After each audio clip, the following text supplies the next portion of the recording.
이제 우리 다 같이 일어나셔서 우리 하나님의 말씀 받도록 하겠습니다. 오늘 하나님께서 우리에게 주신 말씀은 히브리서 13장 18절에서 25절까지의 말씀입니다. 제가 먼저 교독하도록 하겠습니다. 우리를 위하여 기도하라. 우리가 모든 일에 선하게 행하려 함으로 우리에게 선한 양심이 있는 줄을 확신하노니,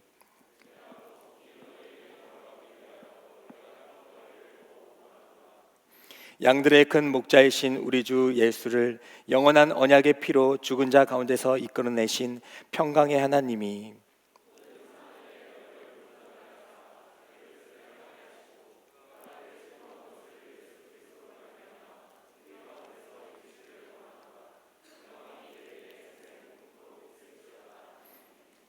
형제들아, 내가 너희를 권하노니 권면의 말을 용납하라. 내가 간단히 너희에게 썼느니라.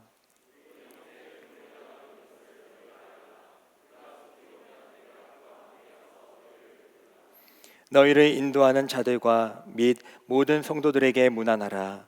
이달리아에서 온 자들도 너희에게 문안하느니라. 은혜가 너희 모든 사람에게 있을지어다. 아멘. 이 말씀은 살아계신 하나님의 말씀입니다. 네, 어느덧 히브리서 마지막 시간이 되었습니다. 우리가 부분적으로 히브리서를 함께 나누었지만 요약해 보면 오직 예수님만이 큰 대제사장이시고 또 우리의 영원한 제물이 되어 주셔서 그 예수님의 그 거룩한 피로 말미암아 이제는 우리도 하나님께 직접 나아갈 수 있는 길이 열렸다. 십자가의 사건은 그 제사의 사건이었으며 그 제사의 사건을 통하여서 이제 우리는 하나님께로 직접 나아가고 직접 기도드릴 수 있는 은혜를 누리게 되었다라는 것이 히브리서가 주장하는, 또 우리에게 말하고 싶은 바인 것입니다. 그래서 여러분들이 왜 예수님이어야만 합니까? 우리가 석가모니도 있고 불교에 있고 다른 신들도 많은데 왜 예수님만이 우리의 구원자가 되십니까? 라는 것을 알고 싶을 때에는 이 히브리서를 떠올리시면 되겠습니다. 모든 내용이 다 기록되고 다 여러분들의 마음속에 기록되고 다 새겨지지는 않았을지라도 그래도 예수님이 왜 우리의 구원자시어야만 했는가에 대해서 떠올리게 될 때 히브리서를 읽어야겠다라는 마음과 또 은혜가 있기를 간절히 소망합니다. 마지막으로 오늘 본문은 이제 히브리서 기자가 그 공동체에 대한 마음을 담아서 축복과 인사를 나누는 내용을 담고 있습니다. 오늘 말씀의 핵심 구절인 20절부터 21절의 말씀을 우리 다시 한번 봉독하도록 하겠습니다. 히브리서 13장 20절부터 21절의 말씀 우리 다 같이 읽겠습니다. 시작. 양들의 큰 목자이신 우리 주 예수를 영원한 언약의 피로 죽은 자 가운데서 이끌어내신 평강의 하나님이 모든 선한 일에 너희를 온전하게 하사 자기 뜻을 행하게 하시고 그 앞에 즐거운 것을 예수 그리스도로 말미암아 우리 가운데서 이루시기를 원하노라. 영광이 그에게 세세 무궁토록 있을지어다. 아멘. 제가 수련회 때 수련회가 아니고 농촌전도 봉사 때 기도회를 인도해서 아직 목이 돌아오지 않았음을 양해해 주시기 바랍니다. 먼저 하나님께서는 오늘 말씀을 통하여서 하나님의 뜻을 또 우리를 통하여서 우리 가운데 이루시기를 원하시는데 그 가운데서 주시는 은혜를 우리에게 말씀해 주고 계십니다. 먼저는 이 말씀을 통해서 우리는 하나님은 우리에게 평강을 주시길 원하시는 분이시다라는 것을 20절의 말씀을 통하여서 알 수가 있습니다. 우리가 민수기 6장 24절부터 26절의 말씀을 보면요, 하나님의 마음이 담긴 이 말씀이 그대로 기록되어 있는데 어떻게 하나님께서 우리에게 평강 주시길 원하는지 한번 읽어보도록 하겠습니다. 시작. 여호와는 내게 복을 주시고 너를 지키시기를 원하며 여호와는 그의 얼굴을 내게 비추사 은혜 베푸시기를 원하며 여호와는 그의 얼굴을 내게로 향하여 드사 평강 주시기를 원하노라 할지니라 하라. 아멘. 네, 하나님께서는 우리에게 복을 주셔서 여러분들이 지켜주시기를 원하신대요. 너무나도 감사하죠. 그리고 또 하나님께서는 여러분들에게 은혜를 베푸시기를 원하십니다. 그리고 마지막으로 뭐라고 말씀하셨어요? 우리에게 평강 주시기를 원하신다라고 분명히 말씀해 주고 계십니다. 그래서 우리는 하나님의 평강을 누리며 살아갈 수 있는 은혜가 여기 있는 모든 분들에게 있는 줄 믿습니다. 그러면 평강은 무엇입니까? 평강은 뭐 화평이라고도 하고 뭐 반대로 평화라고도 하고 또 안식이라고도 얘기를 하고 있어요. 그래서 오늘 본문의 원어를 보면 에이레네라고 기록되어 있습니다. 목을 좀 가다듬으면 목소리가 잘 나오는데 아무 생각 없이 하면은 이게 목소리가 좀 그런데 좀 양해해 주시기 바랍니다. 그래서 에이레네, 뭐 우리 찬양대도 많이 있죠. 우리 찬양대도 에이레네 찬양대가 많이 있는데 평강, 평화라는 뜻을 가지고 있는 뜻이에요. 그래서 이것을 구약에서는 우리가 잘 알고 있는 샬롬으로 병행되어 쓰여집니다. 구약에서는 샬롬을 번역해서 이제는 에이레네, 헬라어로는 에이레네라고 하는 것이죠. 그래서 하나님께서는 우리에게 이 에이레네, 구약에 또 이 샬롬을 허락해 주시는데, 구약의 샬롬이 뭐라고 했습니까? 그 샬롬은 이 땅에서의 어떤 안정된 삶이 아니라 그 전에 더 궁극적인 의미는 하나님과의 관계를 맺어가는 것, 하나님과의 관계를 맺고 있는 그 상태를 샬롬이라고 했잖아요. 근데 이제 신약에서 이 에이레네는 추가로 또 의미가 좀 더 있어요. 그래서 평안 그 자체의 그 완성의 의미를 가지고 있습니다. 그래서 하나로 결합된 상태를 얘기하는 거예요. 하나로 결합된 상태라는 것을 바로 에이레네 평안이라고 하는 것입니다. 그럼 우린 누구랑 하나로 결합되어야겠습니까? 너무나도 뻔한가요? 네, 바로 예수 그리스도와 우리가 하나로 결합을 해야 우리는 평안을 얻게 되는 것입니다. 그래서 우리의 평안은 인간적인 마음의 평안과 또 안정적인 삶이 아니라 오직 예수 그리스도와 결합되어 하나가 된 상태를 말하는 것입니다. 그래서 오늘 로마서 5장 10절부터 11절의 말씀을 보면요, 우리 한번 읽어보도록 하겠습니다. 시작. 곧 우리가 원수 되었을 때에 그의 아들의 죽으심으로 말미암아 하나님과 화목하게 되었은즉 화목하게 된 자로서는 더욱 그의 살아나심으로 말미암아 구원을 받을 것이니라. 아멘. 그러니까 예수 그리스도를 통해서 우리는 하나님과 화목하게 된다는 거예요.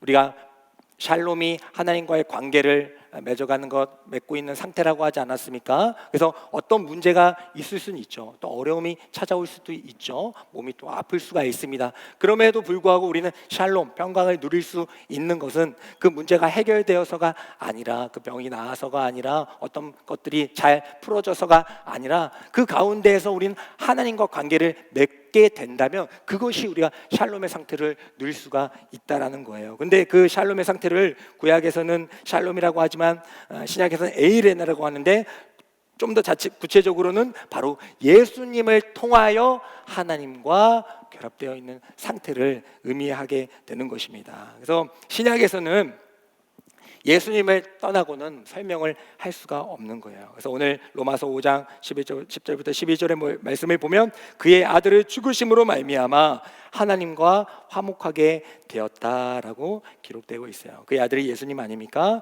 예수님의 그 사역하심으로 말미암아 죄인된 우리와 거룩하신 그 하나님이 이제 우리가 하나님께 나아갈 수 있는 길이 열린 거예요. 그러니까 성경을 여러 가지를 다 살펴보면 우리가 예배도 마찬가지죠. 우리도 예배가 죄인된 우리가 하나님께 나아갈 수 없었지만은 제사를 드림으로써, 거룩한 산 제사를 드림으로써 우리가 잠깐 나아갈 수 있지 않았습니까? 근데 구약에서는 그렇게 됐지만 신약에서는 예수님께서 본인이 큰 대제사장이 되시고 또 제물이 되심으로 영원한 단번에 영원한 제사를 드리심으로 이제는 소 안 잡아도 되고 양 안 잡아도 되고 이제는 우리가 주님의 그 은혜로 하나님께 나아갈 수 있게 되었다라고 제가 말씀드리지 않았습니까? 근데 이 평강도 마찬가지인 거예요. 그러니까 원리적인 측면에서 약간 다른 각도로 계속해서 조명하고 있는 것이지, 결국 예수 그리스도를 통하여서 우리는 하나님께 나아갈 수 있는 길이 열렸다라는 것이 바로 성경이 말하고 있는, 바로 신약이 말하고 있는 바인 것입니다. 그래서 우리는 신약을 읽을 때마다 바로 예수 그리스도를 생각해야 하는 것이죠. 그래서 예수님을 통하여서 우리는 이제 하나님과 화평을 누리게 된 것입니다. 그런데 그 화평은 그 아무 때나 누릴 수 있는 건 아니에요. 믿음이 있어야 그것도 화평을 누릴 수가 있습니다. 마가복음 4장에 보면요, 제자들이 예수님과 함께 배를 타고 가게 될 때에 이제 풍랑이 막 이르게 되는 거예요. 풍랑이 이르니까 무섭잖아요. 어떤 우리의 삶에 풍랑이 이르면 무섭잖아요. 그래서 제자들이 배에 예수님을 찾는데 어디 계신가 찾아보니까 저기 끝에 배 끝물에서 이제 고물이라고 하는데 거기서 이제 주무시고 계신 겁니다. 그래서 제자들이 이제 예수님을 깨우게 되는 것이죠. 그때에 예수님께서 일어나셔서 바다를 잠잠하게 하십니다. 잠잠하게 하시고 그들에게, 제자들에게 하신 말씀이 있어요. 우리 마가복음 4장 40절부터 41절의 말씀을 한번 우리 다 같이 한번 읽어보도록 하겠습니다. 시작. 이에 제자들에게 이르시되 어찌하여 이렇게 무서워하느냐, 너희가 어찌 믿음이 없느냐 하시니, 그들이 심히 두려워하여 서로 말하되 그가 누구이기에 바람과 바다도 순종하는가 하였더라. 아멘. 지금 예수님과 제자가 서로 나누는 대화인데요, 제자들이 제 말만 제자지 지금 상황을 보니까 어때요? 그가 누구이기에, 예수님을 깨워놓고 예수님이 잠잠하게 하시니까 그들이 서로 말하되 그가 누구이기에, 예수님이 누구시길래 이 바람과 바람도 이렇게 순종할까라는 생각을 하고 있다라고 기록하고 있습니다. 아직 예수님이 누구신지를 분명하게 알지 못하는 상태라는 것입니다. 이게 예수님이 누구신지를 분명하게 알지 못할 때에, 그 믿음으로 예수님이 누구신지를 알지 못하게 되면은 우리 마음 가운데 이 풍랑이 올 때에 예수님과 함께 있어도 교회에 나와도 직분을 받아도 우리의 마음은 흔들릴 수가 있다라는 거예요. 그래서 우리는 믿음을 가지고 예수님을 바라봐야 하는 것입니다. 그래서 예수님께서는 분명하게 우리에게 말씀하여 주십니다. 요한복음 14장 27절에 보면 이렇게 기록하고 있습니다. 다 같이 읽겠습니다. 시작. 평안을 너희에게 끼치노니 곧 나의 평안을 너희에게 주노라. 내가 너희에게 주는 것은 세상이 주는 것과 같지 아니하리라. 너희는 마음에 근심하지도 말고 두려워하지도 말라라고 기록하고 있어요. 또 그리고 두 장을 넘기게 되면 요한복음 16장 33절에는요 이렇게 기록하고 있습니다. 읽겠습니다. 이것을 너희에게 이르는 것은 너희로 내 안에서 평안을 누리게 하려 함이라. 세상에는 너희가 환난을 당하나 담대하라. 내가 세상을 이기었노라. 아멘. 예수님께서는 두 가지로 말씀해 주고 계시네요. 내가 너희에게 주는 평안은 세상에 주는 평안이 아니다라고 구별을 하고 계시고, 너희가 분명히 환난을 당할 수도 있다, 당할 수도 있어. 하지만 내 안에서 평안을 누리게 될 때에 너희는 내가 세상을 이긴 것처럼 너희도 세상을 이길 것이다 라고 말씀해 주고 계십니다. 그래서 우리는 이것을 통해서 우리가 이 세상에 살아갈 때에 두려움이 있으실 거예요. 근심과 걱정이 찾아옵니다. 상담해 보면 그 근심과 걱정 없는 분들이 단 한 분도 없어요. 같이 이야기 나눠보면 저도 마찬가지, 저도 근심과 걱정이 있는데 다 마찬가지입니다. 그래서 근심과 걱정이 있을 수밖에 없지만은 그럼에도 불구하고 우리가 담대할 수 있는 것은 무엇입니까? 바로 주님께서 우리에게 주시는 평안을 믿기 때문입니다. 그래서 우리는 이것을 알고 계셔야 돼요. 두려움과 평안은 항상 여러분들의 삶 가운데 있을 것입니다. 두려움, 이 세상에 대한 두려움, 걱정과 근심. 하지만 그 가운데 또 주님께서 주시는 평안, 이 문제가 해결되는 거 말고 주님께서 주시는 평안이 또 있을 것입니다. 세상을 이기는, 세상이 줄 수 없는 이 평안이 있을 거예요. 근데 여러분들이 분명히 아셔야 될 사실은 바로 이 두려움과 평안이 있을지인데, 이 모든 것들을 주장하는 그 주도권은 바로 주님께서 주시는 평안에 있다라는 사실을 기억하시기를 바랍니다. 그러니까 아무리 이 세상에 주는 어려움과 고통과 고난과 두려움과 걱정과 근심이 있을지라도 그게 크기와 상관없이 주님의 평안을 가지고 있느냐 없느냐에 따라서 승패가 갈린다는 거예요. 다윗이 골리앗과 싸웠잖아요. 골리앗의 키가 2m 한 40 정도 됐지 않았습니까? 2m 40 정도면 사실 두려워할 만해요, 그죠? 근데 3m였으면 어땠을까요? 4m였으면 어땠을까요? 다윗이 뒤돌아갔을까요? 그럼 진격의 거인처럼 한 20m 되면 어땠을까요? 다윗이 뭐 포기했을까요? 아니라는 거죠. 세상이 어떻든 간에 100m가 됐든 뭐 1km가 됐든 주님께서 주시는 그 평안을 우리 안에 있게 될 때에 우리는 믿음으로 이 세상 가운데, 골리앗 가운데 나아가게 되는 줄 믿습니다. 평안의 주도권은 오직 주님께 있음을 분명히 기억하시기를 바랍니다. 그래서 여러분들 어떤 상황과 문제 가운데 있을지라도 난 주님의 평안만 있더라면 나는 주님께서 주시는 그 평안을 누릴 수 있다. 하나님과의 관계는 그 누구도 이 세상에 어떤 것도 끊을 수 없다라는 사실을 분명하게 기억하시면서 여러분들의 그 고난과 고통 분명하게 승리하며 이겨낼 수 있는, 극복할 수 있는 저와 여러분들이 되기를 간절히 축복합니다. 그래서 우리는 예수님의 평안을 분명하게 붙잡아야 돼요. 우리가 걱정과 근심이 없을 수는 없지만은 그걸 걱정과 근심이 있다는 것은 뭐 인간적인 연약함이 있지만은 그곳에 계속 머물러 있고 매여 있다는 것은 우리가 주님의 평안을 붙잡지 않고 있다는 거예요. 주님의 말씀대로 살아가지 않고 있다는 증거입니다. 여러분들의 삶 가운데서 두려움과 걱정과 근심이 있을 때에 이 말씀을 붙잡기를 원합니다. 그래서 우리는 말씀을 떠나서 살아갈 수가 없어요. 지난번에 설명했지만은 우리가 차갑다라는 것이 뭐예요? 차갑다라는 것이 우리의 느낌으로 차가운 거지만 열의 부재라고 하지 않았습니까? 열이 없는 것이 차가운 거잖아요. 그러니까 우리가 믿음 생활 가운데 우리의 마음과 열정이 식게 될 때에 내 안에 말씀이 부재하구나, 내 안에 예수님이 부재하고 있구나라는 것을 금방 이제 인식하시고 그것을 또 내리기 위해서, 또 성령으로 충만해지기 위해서, 또 불타오르기 위해서 하나님의 말씀을 붙잡고, 하나님의 말씀을 우리가 붙잡고 나아갈 때 분명히 하나님께서는 그에 합당한 말씀들을 우리에게 전해주셔서 우리 안에 평안함을 허락하여 주실 줄 믿습니다. 그거는 지금 어떤 문제를 풀어야 되는데 이 말씀 가운데서 찾아가지고 지혜를 찾아가지고 이걸 해결하려고 하는 그런 평안이 아니라, 그런 게 아니라 그렇지, 물론 이런 문제는 여전히 내 안에 있지만, 그렇지, 나의 소망은 여기에 있지, 말씀에 있지, 하나님께 있지라는 가운데서 얻어지는 평안인 것입니다. 그래서 그 평안은 그 누구도 빼앗을 수 없고, 이 평안으로 말미암아 우리는 세상을 이길 수 있음을 분명히 기억할 수 있는 저와 여러분들이 되기를 간절히 소망합니다. 그래서 우리는 그렇게 평안을 우리가 얻고 살아가게 될 때에 나만 평안하면 땡이다가 아니라 하나님께서는 우리를 화평하게 하는 자로 사용하길 원하세요. 그래서 마태복음 5장 9절의 말씀 한번 읽어보도록 하겠습니다. 마태복음 5장 9절의 말씀 읽겠습니다. 시작. 화평하게 하는 자는 복이 있나니 그들이 하나님의 아들이라 일컬음을 받을 것이미요.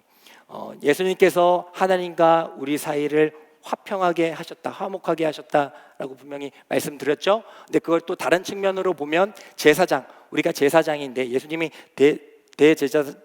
제사장이신데 죄인인 우리가 하나님께로 나아갈 수 없을 때에 중보자 역할을 감당하여 주셔서 우리가 하나님께로 나아갈 수 있었다라고 그렇게 이야기도 드렸었죠. 그래서 마찬가지로 우리는 주님의 은혜로 우리가 하나님과 화평하게 된 것처럼 우리 또한 다른 이들, 믿지 않는 분들에게 이 화평과 화목을 전해야 되는 줄 믿습니다. 물론 그래서 우리끼리만 화목한 것이 아니라 이렇게 화목함으로써 이분들도 하나님과 화목할 수 있도록 화평케 하며 살아갈 수 있는 것이 바로 우리의 역할이 되는 것입니다. 그래서 고린도후서 5장 18절, 그것도 마찬가지 말씀인데 읽겠습니다. 시작. 모든 것이 하나님께로서 났으며 그가 그리스도로 말미암아 우리를 자기와 화목하게 하시고 또 우리에게 화목하게 하는 직분을 주셨으니, 분명한 겁니다. 그래서 여러분들 어디 가든지 화평할 수 있는 사람들이 되셔야 돼요. 그래서 피스메이커가 돼야 됩니다.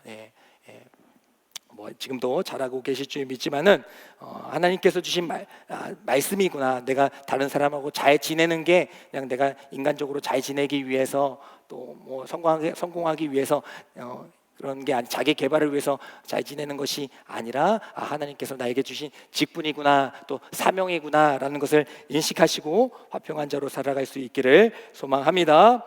네, 두 번째로는요, 하나님께서는 우리에게 좋은 것을 주시는 분이시다라는 것을 믿으셔야 돼요. 오늘 21절의 말씀을 표준 세번역으로 제가 읽어드리면요, 제가 읽어드리겠습니다. 여러분에게 온갖 좋은 것을 마련해 주셔서 하나님의 뜻을 행하게 해주시기를 빕니다. 또 하나님께서 예수 그리스도로 말미암아 기뻐하시는 바 우리에게 이루어 주시기를 빕니다. 예수 그리스도께 영광이 영원 무궁히 있기를 빕니다. 아멘. 오늘 말씀을 보면 여러분들에게 온갖 좋은 것을 마련해 주신다라는 말씀이 있어요. 근데 우리가 읽었던 성경의 개역 개정에 보면 온전케 하신다를 이제 그렇게 번역을 한 겁니다. 그래서 카타르티조라는 말인데 이거를 사실 준비하다라는 뜻을 갖고 있는데 이걸 이제 표준 세번 번역에서는 마련해 주신다로 번역을 한 것이에요. 그래서 하나님께서는 여러분들에게 좋은 걸 주시길 원하세요. 자녀들에게 돌을 주지 않고 떡을 주심과 같이 뱀을 주지 않고 생선을 주고자 하는 것이 부모의 심정 아닙니까? 마찬가지로 하나님께서는 여러분들에게 좋은 것을 준비해 주기를 원하십니다. 근데 그 좋은 것이 조금 차이가 있어요. 좋은 것이 차이가 있어요. 맥스 루케이도의 위로라는 책을 보면요, 우리와 또 하나님의 생각을 이렇게 기록하고 있습니다. 우리는 우리의 몸을 보호해야지 생각하면서 살아가지만은 하나님께서는 우리의 영혼을 구원해야지 생각하시며 살아가신다. 그러니까 우리는 우리의 몸, 그러니까 이 땅의 것을 잘 누리며 살아가야지 이렇게 생각할 때가 많은데 하나님께서는 그것보다도 너희들이 이 땅에 살고 이게 중요한 것이 아니라 난 너희의 영혼이 잘 살기를 원한다. 라는 거, 구원하기를 원한다라고 말씀해 주신다라는 거예요. 그래서 우리는 이 세상을 살아가면서 하나님과 같은 꿈을 꾸어야 되는 줄 믿습니다. 같은 이 세상을 살아가지만 동상이몽이 돼서 나는 이 꿈을 꾸고 하나님은 저 꿈을 꾸고 살아가는 것이 아니라 하나님과 우리는 동일한 꿈을 살아가야 하는 줄 믿습니다. 근데 그렇다 보면요, 괴리가 있죠. 삶의 괴리가 있죠. 하나님께서는 모든 것을 준비해 주시고 좋은 것으로 마련해 주신다고 분명히 말씀해 주시는데 우리의 삶을 보면 그렇지 않으니까요. 근데 하나님께서는 우리를 온실 속의 화초로 자라나게 하지 않으세요. 오히려 야생 화처럼, 야생 꽃처럼 들판에 던지셔서 보내셔서 그곳에서 모진 바람과 또 그 물도 없잖아요. 그 갈급함과 또 아주 태양빛과 그 모든 것들을 이겨내면서 자라시길 원하십니다. 그것들이 하나님의 준비하심이군요. 그것이 하나님의 좋은 것을 마련하신 것이군요라는 것을 깨닫는 것이 믿음이에요. 그래서 여러분들의 삶 가운데 어려움이 있을 거예요. 아주 온실 속 화초가 아니라 정말 들판이나 광야에 내모실 때도 있을 것입니다. 하지만 우리는 그 가운데에서도 우리 하나님의 뜻을 발견해야 하는 줄 믿습니다. 하나님께서는 우리가 온실 속에 자라나게 하면 좋기도 하겠죠. 하지만 그건 그때뿐인 거예요. 하지만 그 온실 속에 자라난 화초가 옮겨지게 될 때에 금방 그 환경에 따라 시들어버리고 또 흡수를 못해서 죽어버리게 만든 것입니다. 하지만 그 야생화처럼 정말 하나님께서 만드신 자연과 바람과 햇빛으로 이렇게 자라나게 될 때에 안 죽어요. 결코 안 죽는 것입니다. 잡초처럼 안 죽고 정말 그 생명력을 지니고 살아가게 되는 것이죠. 그것이 하나님의 마음이구나. 내가 광야 가운데 있지만 하나님께서는 나의 영혼을 훈련시키시기를 원하시는구나라는 것을 아는 그 믿음이 우리 가운데 있기를 원합니다. 그것이 좋은 것이다. 이번에 우리 농화를 열심히 우리 다녀오시지 않았습니까? 다녀오신 분도 있고 중부하신 분들도 있을 텐데 거기 가면 아마 여러분들의 그 한계를 이렇게 뛰어넘는 그런 일들이 많이 있었을 거예요. 아마 많이 있었을 것입니다. 그러면 어떻게 보면 하나님, 내가 이걸 맞지 않았으면, 내가 이런 거 안 했으면 하는 마음이 있겠죠. 그리고 실제로 그렇게 하지 않아도 믿음 생활하면서 살아갈 수가 있어요. 그렇게 어려운 일 겪는다고 그러지는 않아요. 꼭 그렇지는 않아요. 근데 분명한 것은 하나님께서는 그 끝까지 데려가시는 겁니다. 한계까지 광야로 내모시는 거예요. 근데 내모시는데 그걸 던져 버리는 게 아니고 보내시는 겁니다. 보내신 거예요. 그래서 하나님께서는 그 자리에서 우리가 훈련받기를 원하십니다. 그 한계를 막 넘나들면서 때로는 여러분들이 믿음으로 승리했을 때도 있을 것이고 또 때로는 하면서 졌을 때도 있을 거예요. 그죠? 저도 마찬가지고 있었을 겁니다. 하지만 그 모든 것들을 통하여서 여러분들은 더 훈련받고 아마 더 강해졌을 거예요. 그거는 분명합니다. 그래서 다음에 어떤 일을 여러분들에게 맡기실지는 모르겠지만은 여러분들은 더 그 일들을 잘 수행해내고 더 다른 사람들을 이해하게 되고 그것들을 믿음으로 잘 풀어가는 사람이 되었을 줄 믿습니다. 그래서 우리는 뭐 농활뿐만 아니라 여러분들에게 맡겨준 모든 그 사역들 가운데 힘듦과 어려움과 나의 한계를 넘나드는 그 모든 과정 가운데에서 하나님께서 나의 영혼을 지키시고 훈련시키시기를 원하시는군요. 지금 그 훈련 가운데 저를 보내시는 겁니까? 라는 것을 영적으로 딱 깨어 있어서 발견하고 또 그거를 그냥 하지 말고 이 악물고 하지 말고 하나님 이것을 통하여서 너를 더 훈련시키시고 제가 여기서 지지 않고 또 하나님 앞에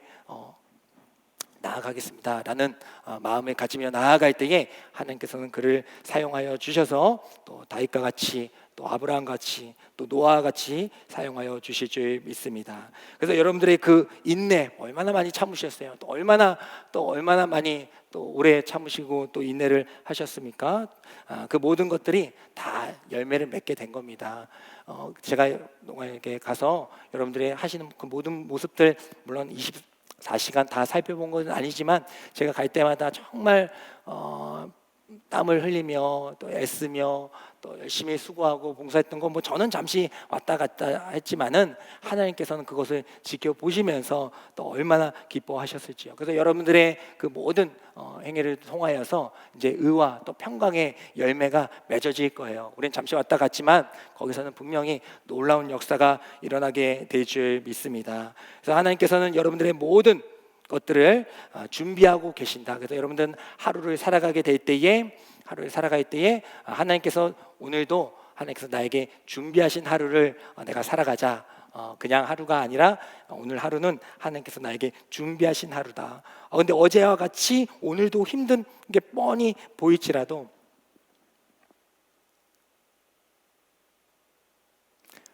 똑같아요. 바뀌지가 않았을지라도 우리는 이것과 상관없는 평강을 누리면서 하나님께서 또 이것을 통하여서 또 놀라운 예들을 맡기실 것이다 라는 것을 우리가 알면서 이 길은 그냥 내가 피하고 싶은 길이 아니라 하나님께서 나 연단시키고 훈련시키신 하나님께서 준비하신 길이군요 라고 마음을 먹으면서 그 하루를 살아가게 될 때에 하나님께서는 그를 통하여서 홍해를 가르시고 또 아말렉을 무찔러 주시면서 또 반석에서 물을 내시는 역사를 우리를 통하여서 이루게 하실 줄 믿습니다. 마지막으로요, 우리는 하나님의 기쁨이 되어야 하는 줄 믿습니다. 하나님의 기쁨이 되기 위해서 뭐가 있어야 된다고 했죠? 우리가 하나님의 기쁨 뭐가 없이는 하나님을 기쁘시게 할 수 없나니 뭐가 있어야 될까요? 믿음이 있어야 되죠. 믿음이 있어야 됩니다. 그래서 우리가 믿음을 가지고 나아갈 때 하나님께서는 우리의 모든 상황을 역전시켜 주실 수 있는 분이에요. 제가 뭐 바둑을 잘 두지는 못하지만 그래도 이렇게 옆에서 둬서 이제 몇 급 정도 됩니다. 근데 보게 될 때 정말 바둑은 참 대단한 그 세계예요. 바둑은 그 정말 대단한 세계입니다. 그래서 얼마 전까지만 해도 정말 우리 컴퓨터 대단한 거 아니에요? 그죠? 컴퓨터, 인공지능 정말 대단하지 않습니까? 근데 얼마 전 불과 5, 6년 전만 해도 그 수학적 계산이 많잖아요. 근데 그 요즘에 컴퓨터 보면은 그 수만 가지를 1초에 다 끝내버리는 그런 정확한 계산들을 하고 있는 그 컴퓨터들이 사람의 바둑을 이기지 못했어요. 사람의 바둑을 이기지 못했습니다. 5, 6년 전만 해도. 근데 이제 알파고 나오면서 역전이 되긴 했지만은 사람의 바둑이 이기지 못했어요.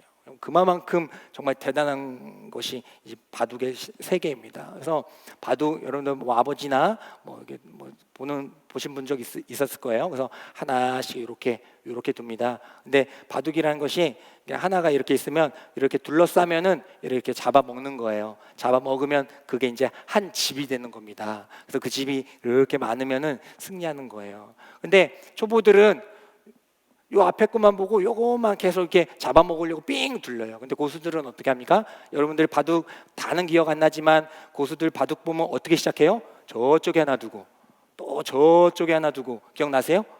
예, 다 쭈쭈쭈 이렇게 안 두잖아요. 저쪽 하나씩 이렇게 두잖아요. 예, 전체를 보고 있는 거예요. 전체를 보고 있는 겁니다. 지금 내 앞에 요거 한 집이 중요한 게 아니라 전체의 집을 구상하고 있는 거예요. 근데 나중에 보면요, 딱 연결돼 가지고 집이 딱 만들어지는 겁니다. 하나님도 마찬가지시죠. 우리가 이 세상을 우리가 살았는데 우리는 수가 얕잖아요. 얕으니까 우리는 요 앞에 있는 것만 빨리 먹어야지 막 이렇게 둘 때가 많이 있어요. 요게 맞다. 요게 맞다. 한 집 먹었다. 한 집 먹었다. 기뻐할 때. 근데 그 한 집 먹은 그 전체를 다 잡아먹힌다는 생각을 하지 못하는 거죠. 그래서 우리는 하나님을 그 놀라운 수를 기대하며 살아가야 되는데 2016년에 바둑에 이제 이세돌 구단이 있어요. 들어보셨죠? 그 알파고 아까 말씀드렸던 그 알파고 이제 구글에서 바둑 프로그램을 만들어 가지고 한번 붙어보자 해가지고 하게 되었습니다.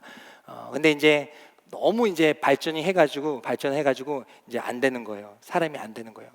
그 수많은 그 수들을 그것마저도 이 바둑 이 알파고가 카피를 해버리는 거예요. 카피를. 그러니까 다 사람마다 스타일이 다 옷 입는 스타일이 다르듯이 바둑도 다 스타일이 있거든요. 그러니까 이 사람하고 둘 때는 이 사람하고 하고 또 저 사람도 하면서 두면서 이 사람들의 그 기술과 장점들과 방향들을 다 흡수해 버리는 겁니다. 그러니까 뭐 이길 수가 없죠. 그렇게 돼 버리니까.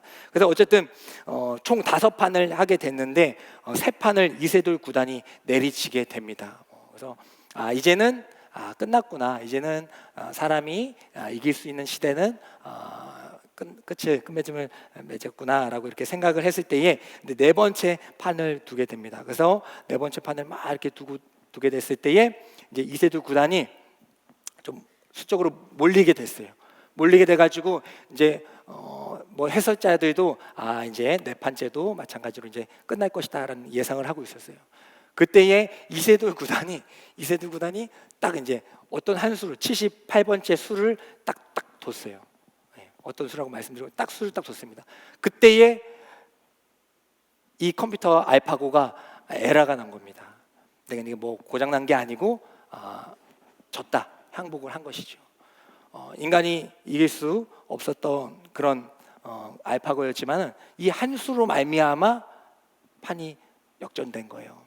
이제 이 세상은 이제 인간이 절대 이길 수 없는 세상이 될 것이다라는 것을 어떻게 보면 종지부 찍는 그 사국이었습니다. 하지만 이세돌 구단의 그 한 수로 하여금 많은 사람들은 그걸 신의 한 수라고 하는데 그 한 수로 하여금 완전히 전세가 역전된 것입니다.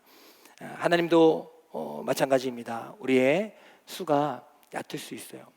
그리고 이 세상은 이미 인공지능보다 더 뛰어난 그 시대로 우리를 앞서가고 있습니다. 그때 우리가 어떻게 할 수 있을까?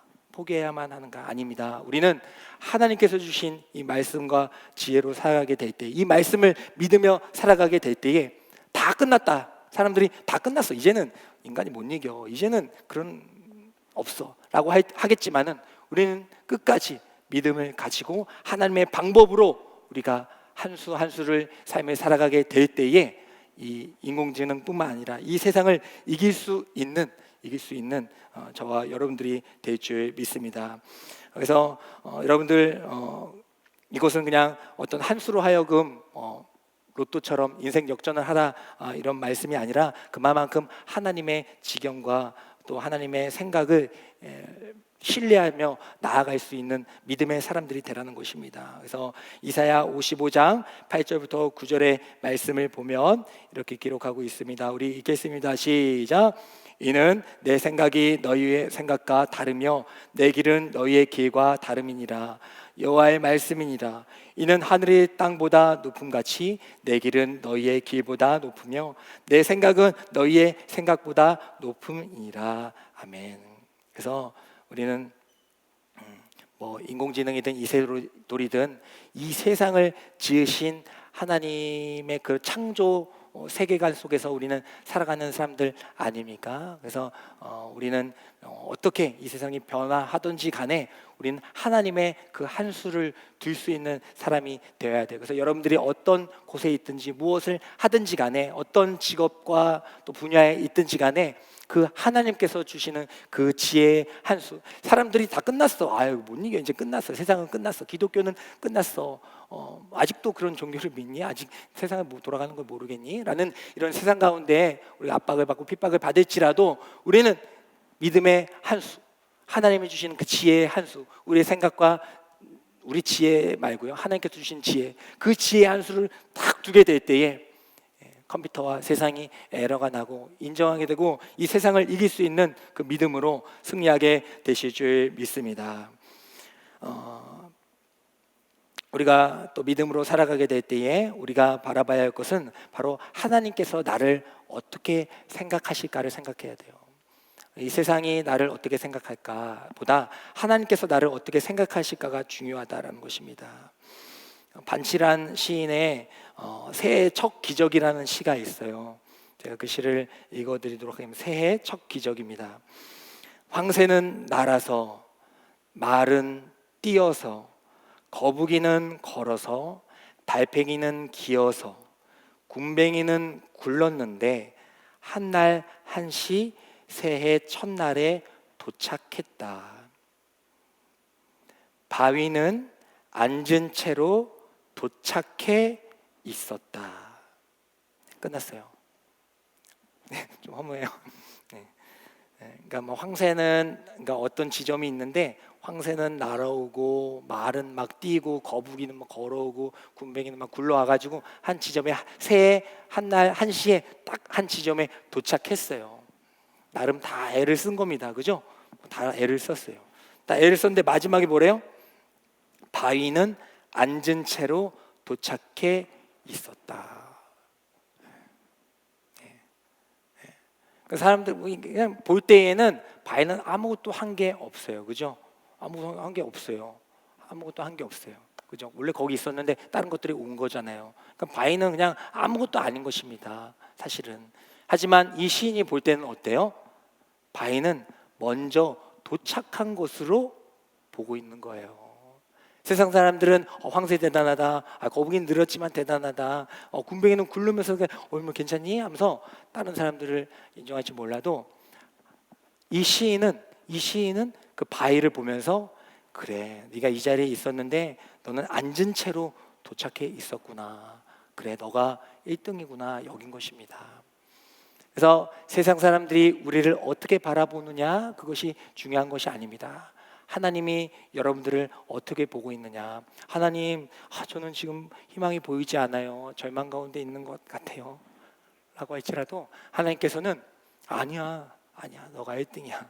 다른 사람들이 어떻게 뭐라고 하든 내가 봤을 때는 너가 1등이야. 하나님, 저는 아무것도 할 수가 없는데요. 지금 움직일 수가 없는데요. 앞이 보이지 않는데요 라고 할지라도 사람들이 어떻게 생각하느냐가 중요한 것이 아니라 우리가 믿음을 가지고 하나님께서 주시는 평강을 얻게 되고, 또 믿음을 가지고 또 정말 어려운 생각지 못한 그 신의 수를 두며 나아갈 때 세상 사람들이 어떻게 평가하는 것이 중요한 것이 아니라 우리는 그 자리에서 하나님이 보실 때에 그 믿음으로 하나님의 기쁨이 되는 줄 믿습니다. 그러니까 우리의 삶이 그러해야 한다는 거예요. 막 움직이고 활발하고 물론 그런 삶도 좋지만은 하나님이 보실 때에 믿음의 1등의 삶, 그 삶이 중요하다라는 것입니다. 그래서 우리는 세상 사람들의 말과 또 소식들에 흔들리는 것이 아니라 하나님께서 우리에게 주시는 그 믿음을 가지고 살아가야 합니다. 세상이 어떻게 움직일까를 걱정하는 것이 아니라 하나님께서 어떻게 행하실까를 생각하며 사는 것이 바로 성도인 것입니다. 이세돌 구단이 그렇게 대국을 연달아 처음에 세 번의 패배를 한 이후에 왜 이렇게 패배를 했습니까? 라고 이렇게 물었더니 이세돌 구단이 이렇게 얘기를 합니다. 내가 내 바둑이 있는데 내 바둑을 둬야 되는데 스타일대로 둬야 되는데 자꾸 이렇게 두면 컴퓨터가 헷갈리겠지? 내가 이렇게 두면은 아마 컴퓨터가 이것까지는 읽지 못하겠지라는 생각을 중점을 두고 바둑을 뒀다는 거예요. 그래서 패배를 쉽게 했다라는 것입니다. 하나님께서 우리에게 바라시는 것은 이 세상이 어떻게 바라보는가, 이 세상을 어떻게 할 것인가라는 것이 아니라 하나님의 자녀로서, 하나님의 백성으로서 그 믿음의 수, 세상을 어떻게 내가 이걸 두면 세상이 어떻게 변하겠지, 이것보다도 하나님께서 원하시는 수가 이 수가 맞나? 내 바둑, 하나님의 바둑, 믿음의 바둑을 들 수 있기를 간절히 소망합니다. 스펙은 스토리가 이긴다라는 책이 있습니다. 스펙은 기계의 사양을 의미합니다. 기능적이기 때문에 최대, 또 최선, 또 최고를 의미를 합니다. 하지만 스토리는 특별하고 또 유일한 이야기인 것이죠. 우리가 더 스펙 공동체는 아니잖아요. 우리가 무슨 공동체입니까? 네, 더 스토리 공동체잖아요. 그래서 우리가 물론 이제 스펙도 다 뛰어나지만은 훌륭하지만은 그것보다도 하나님께서 우리에게 원하시는 것은 스토리다. 하나님의 이야기다. 그 이야기는 사람들이 볼 때는 좀 다를 수 있어요. 하지만 이야기가 재밌으려면은 기승전결이 있고 또 발단과 전개와 위기와 절정과 또 결말이 있지 않습니까? 마찬가지로 우리 가운데 여러분들이 어떤 그런 문제 가운데 있을지라도 그것이 하나님의 이야기구나. 나는 지금 이 고난의 위기를 거기를 가고 있는구나. 그것을 또 절정을 지나서 결과적으로는 하나님께서는 나를 그 자리로 인도할 것이다라는 그 믿음을 가지고 끝까지 하나님의 지경과 또 그 하나님의 그 수를 믿음으로 살아갈 수 있는 저와 여러분들이 되기를 간절히 소망합니다. 하나님께서는 우리에게 좁은 길을 걷기를 원하시는 줄 믿습니다. 하나님 왜 이렇게 나를 이렇게 좁은 길로 인도하세요? 좀 넓은 길로 인도해 주시면 좋을 것 같은데, 하지만 그 좁은 길을 발견할 수 있는 것이 은혜인 거예요. 그 길을 들어갈 수 있는 것이 은혜인 것입니다. 그래서 주님께서 주시는 그 좁은 길로 들어갈 때에 또 놀라운 세계가 펼쳐지는 것이죠. 하나님, 그 길로 들어가고 보니까 내가 왜 이 자리에 있는지, 또 왜 하나님께서 그때 그렇게 하셨는지를 이해하게 됩니다. 나중에 지나보고 보니까 그때 너무 괴롭고 원망하고 불평을 했었는데 나중에 지나고 보니까 그거 다 하나님께서 계획하고 계셨네요. 다 준비해 놓으신 판이었네요 라는 것을 알게 될 줄 믿습니다. 그래서 하나님의 그 수, 이 세상의 바둑 어떤 기사보다 인공지능보다도 헤아릴 수 없는 그 하나님의 그 한 수를 믿으면서 신뢰하면서 고백할 수 있는 저 여러분들이 되기를 원합니다. 우리 다 같이 일어나셔서 좁은 길 우리 결단하며 나가도록 하겠습니다.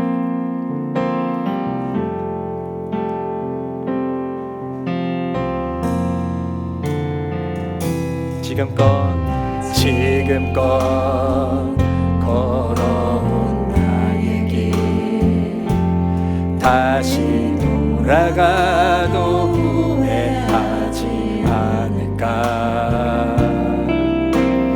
언제나 기쁨만 허락되지 않던 나의 길 나의 삶은 누구의 뜻일까. 아무것도 알지 못하는 나 좁은 길로 인도하시네. 내게 큰 것을 얻게 하시는 그분의 큰 사랑 그것을 바라라. 절망 속에서 한 길 여시는 그분의 뜻을 난 따라가리라. 우리 다시 한번 고백합니다. 지금껏 걸어온 나의 길 다시 돌아가도 후회하지 않을까.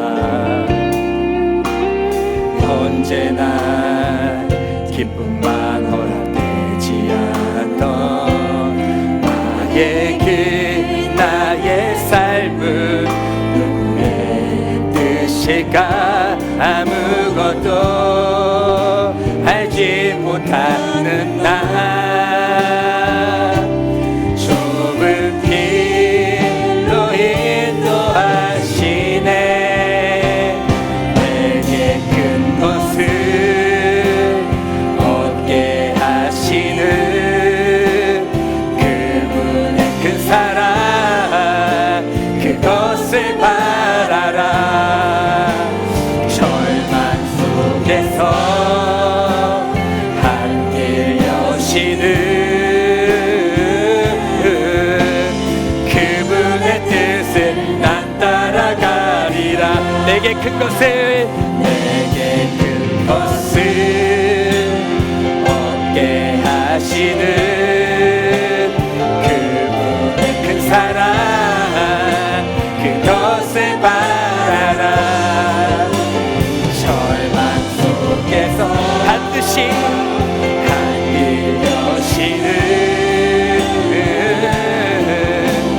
그분의 뜻을 난 따라가리라. 우리 기도하며 나아가도록 하겠습니다.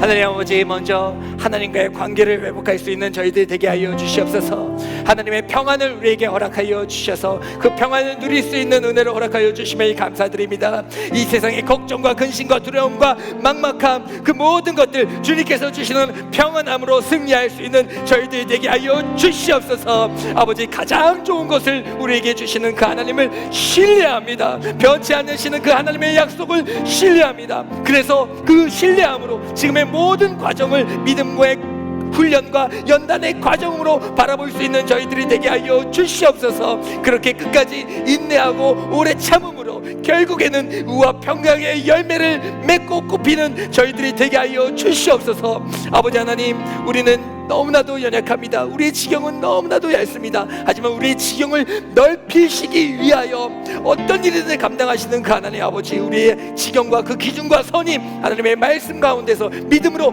확장될 수 있는 저희들이 되게 해달라고 우리 주님의 이름을 3번 부르짖으며 나아가도록 하겠습니다. 주여, 주여, 주여.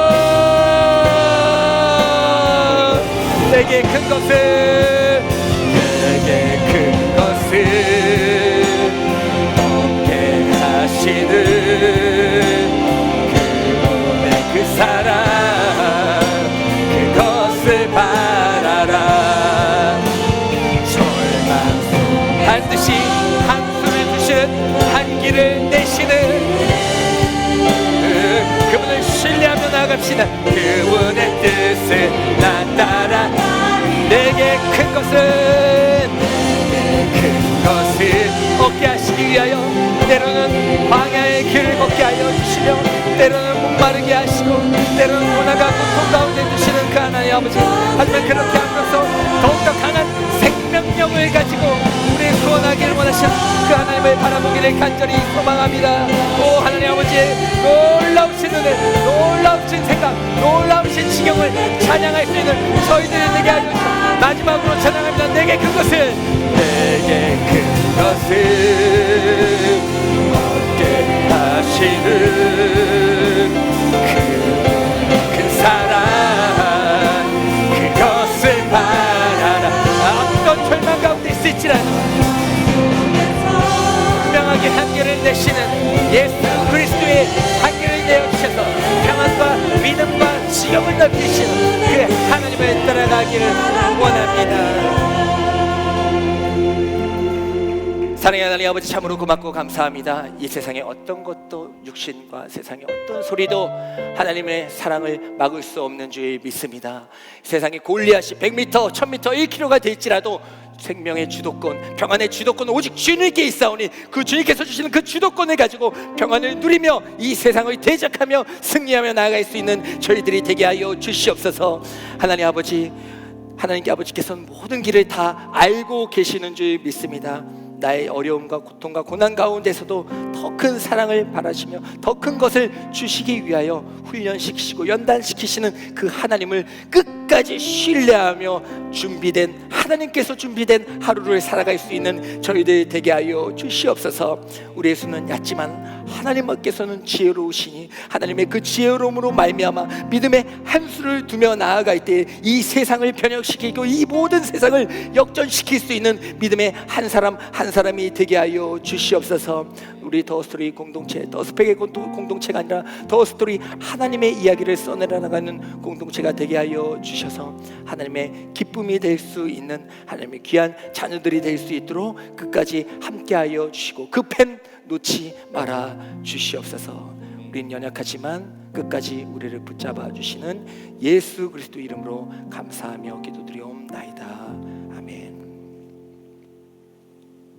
이제는 이 세상에 어떤 것도 침범치 못하고 침노하지 못하도록 막아주시며 세상이 줄 수 없는 평안으로 우리에게 안식하게 하시는 예수 그리스도의 은혜와 우리는 부족하고 연약하기에 하나님의 뜻을 다 알 수 없지만 믿음을 허락하여 주셔서 더 큰 것을 바라시며 허락하여 주시는 그 하나님을 믿는 믿음을 허락하여 주신 하나님 아버지의 사랑과 하나님의 말씀을 붙잡고 살아가게 될 때의 모든 상황을 믿음으로 말씀으로 역전시키길 원하시는 성령 하나님의 감화교통하심이 이 자리에서 예배드리고 있는 모든 성도들의 머리 위에 우리 더스토리 공동체 위에 어디선가 함께 예배드리고 있는 우리 더스토리 청년들 위에 지금부터 영원까지 함께하여 주시기를 간절히 축원하옵나이다.